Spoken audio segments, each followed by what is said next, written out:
بسم اللہ الرحمن الرحیم۔ السلام علیکم۔ مولانا طارق جمیل جو کہ ایک بہت بڑے عالم دین ہیں، ان کے بیانات کو لوگ بڑے غور اور شوق سے سنتے ہیں۔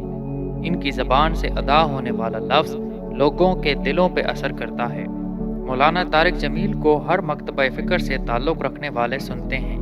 ان کی شخصیت ایسی ہے کہ پاکستان کے علاوہ پوری دنیا میں ان کے کروڑوں چاہنے والے ہیں۔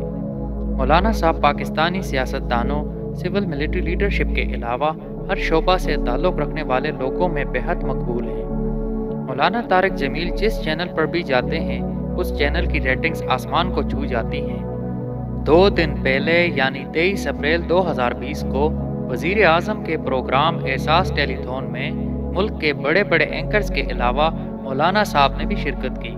پروگرام میں مولانا صاحب کی جانب سے 2-4 باتیں کی گئی جس پر کافی اعتراض کیا گیا، یہاں تک کہ مولانا صاحب کی تضحیک کی گئی اور ان کو معافی مانگنے پر مجبور کیا گیا۔ وزیر اعظم کے پروگرام احساس ٹیلی تھون میں مولانا صاحب نے گفتگو کرتے ہوئے کہا تھا کہ مجھے ایک موقع پر ایک بڑے چینل کے مالک نے کہا کہ مجھے کچھ نصیحت کر دیں، تو میں نے ان کو کہا کہ جھوٹ بولنا چھوڑ دیں۔ انہوں نے مجھ سے کہا اگر جھوٹ بولنا چھوڑ دیا تو پھر تو چینل ہی بند ہو جائے گا۔ واضح رہے کہ مولانا صاحب نے یہ بات کرتے وقت کسی چینل یا کسی شخصیت کا نام نہیں لیا۔ ناظرین، جیسا کہ آپ جانتے ہیں کہ دعا مانگتے وقت انسان اپنے آپ کو اللہ کے سامنے چھوٹا، کمزور، عاجز اور گناہگار ظاہر کرتا ہے، یا پھر اپنے گناہوں کو یاد کر کے اس سے توبہ کرتا ہے۔ مولانا نے بھی دعا کرتے وقت کہا کہ ہم گناہگار ہیں۔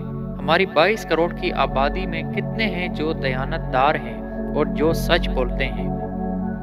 مولانا کی انہی 2 باتوں کی وجہ سے میڈیا کے اینکرز، جن کی اگر ڈگریاں چیک کی جائیں تو اکثر میٹرک فیل ہوں گے، انہوں نے آسمان سر پہ اٹھا لیا اور اپنے چینل پر بیٹھ کر مولانا کی تضحیک کی اور کہا کہ آپ نواز شریف دور میں نواز شریف سے ملنے جایا کرتے تھے، حکومت بدلی تو آپ نے بھی اپنی پارٹی بدل لی۔ ناظرین، مولانا سے ہمیشہ سے اس قسم کے سوالات ہوتے ہیں جن کے جواب میں مولانا ہمیشہ کہتے ہیں کہ میں صرف دین کی دعوت دینے جاتا ہوں یا تب جب کوئی مجھے بلائے۔ لیکن میڈیا کے ان اینکر سے کبھی کسی نے سوال کیا کہ وہ کس حیثیت سے شہباز شریف کے ہیلی کاپٹر میں گھوما کرتے تھے، کس حیثیت سے سرکاری خرچے پر حج کرنے جاتے تھے؟ آخر کس حیثیت سے یہ لوگ دبئی، لندن اور امریکہ سرکاری خرچے پر جاتے تھے؟ ان لنڈے کے دانشوروں کے بارے میں عوام کو سب پتہ ہے کہ ملک ریاض نے کس کو کب، کہاں اور کیسے نوازا، زرداری نے کس کس کے ہاتھ میں بریف کیس دیے اور نواز شریف نے کس کس کو نہاریاں کھلائیں۔ مولانا طارق جمیل صاحب نے اگر دعا کرتے وقت یہ کہا کہ ہم میں سے کتنے ہیں جو جھوٹ نہیں بولتے یا کتنے ہیں جو دیانت دار ہیں، پہلی بات تو یہ کہ انہوں نے یہ بات دعا کرتے وقت کی تھی۔ جیسا کہ میں نے پہلے کہا کہ دعا مانگتے وقت انسان اللہ کے سامنے اپنے گناہوں کا ذکر کرتے ہوئے اس سے توبہ کرتا ہے۔ دوسری بات یہ کہ کیا ہمیں اپنے اعمال کا پتہ نہیں؟ کیا ہم کوئی بھی کاروبار کرتے وقت جھوٹ نہیں بولتے؟ کیا ہماری چیزوں میں ملاوٹ نہیں ہوتی؟ کیا ہمارے ہاں چھوٹے بچوں کے ریپ نہیں ہو رہے اور ان کو قتل نہیں کیا جا رہا؟ کیا اولاد اپنے ماں باپ کو ڈانٹتے کوستے نہیں ہیں؟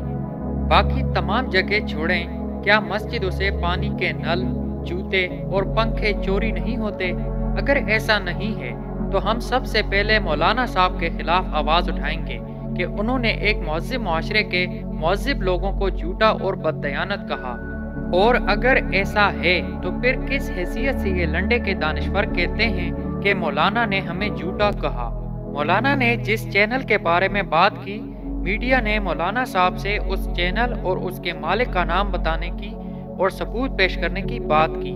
کیا میڈیا کے ان اینکرز نے کبھی خود اپنی خبروں کے بارے میں کوئی ثبوت دیا یا اپنے ذرائع کا نام بتایا، یا انہوں نے اپنی کوئی خبر جھوٹی ثابت ہونے پر معافی مانگی؟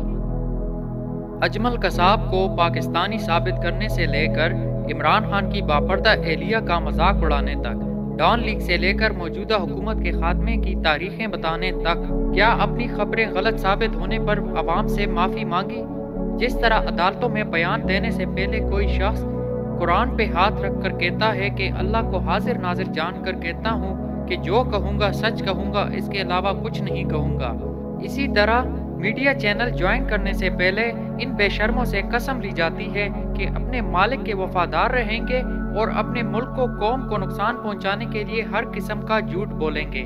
پاکستان کی صحافت کا اندازہ یہاں سے لگائیں کہ ایک صحافی جس کا نام حامد میر ہے، حامد میر کا کہنا ہے کہ 2014 میں جو ان پر حملہ ہوا تھا وہ ISI نے کرایا تھا۔ ابھی ذرا سوچئے کہ ISI جو کہ دنیا کی نمبر 1 انٹیلیجنس ایجنسی ہے، ان کا نشانہ اتنا کمزور کہ حامد میر کو 3 گولیاں مارنے کے باوجود اس کا کچھ نہ بگاڑ سکی۔ اس کے علاوہ کچھ صحافی جو پاکستان سے باہر بیٹھے ہیں ہر وقت پاکستان کے خلاف زہر اگلتے رہتے ہیں۔ ان سب غدار، جھوٹے اور مکار اینکرز پر اگر فلمیں بنانا شروع کریں تو ایک اینکر پر 2 فلمیں بن سکتی ہیں۔ منافقت میں ان کا کوئی ثانی نہیں۔ مولانا نے میڈیا کو جھوٹا کہا تو ان کو آگ لگ گئی اور انہوں نے مولانا سے ثبوت مانگے اور معافی کا مطالبہ کیا، لیکن کچھ ہی روز قبل سلیم صافی نے اپنے منہ سے کہا کہ میڈیا جھوٹ بولتا ہے، لیکن محمد مالک اور حامد میر جیسوں نے سلیم صافی سے معافی کا مطالبہ نہیں کیا۔ کامران شاہد اور منصور علی خان نے اس پہ شو نہیں کیے۔ کچھ عرصہ قبل رانا ثنا نے میڈیا پر بیٹھ کر میڈیا کو نہ صرف جھوٹا کہا بلکہ گالی بھی دی، لیکن میڈیا نے نہ ہی معافی کا مطالبہ کیا اور نہ ہی ثبوت مانگے۔ آخر ایسا دوہرا معیار کیوں؟ مولانا طارق جمیل پر اللہ کا خاص کرم ہے۔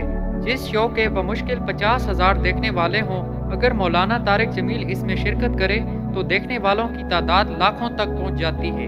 اندازہ یہاں سے لگائیں کہ ایک طرف حامد میر کہہ رہے ہیں کہ مولانا نے ہمارے سامنے سرنڈر کر لیا، اور اسی روز شام کو اسی کے چینل پہ مولانا کے بیانات چل رہے تھے۔ ہمیں ان سب چینلز کا بائیکاٹ کرنا ہوگا۔ اللہ تعالی ہم سب کا حامی و ناصر ہو۔ اللہ حافظ۔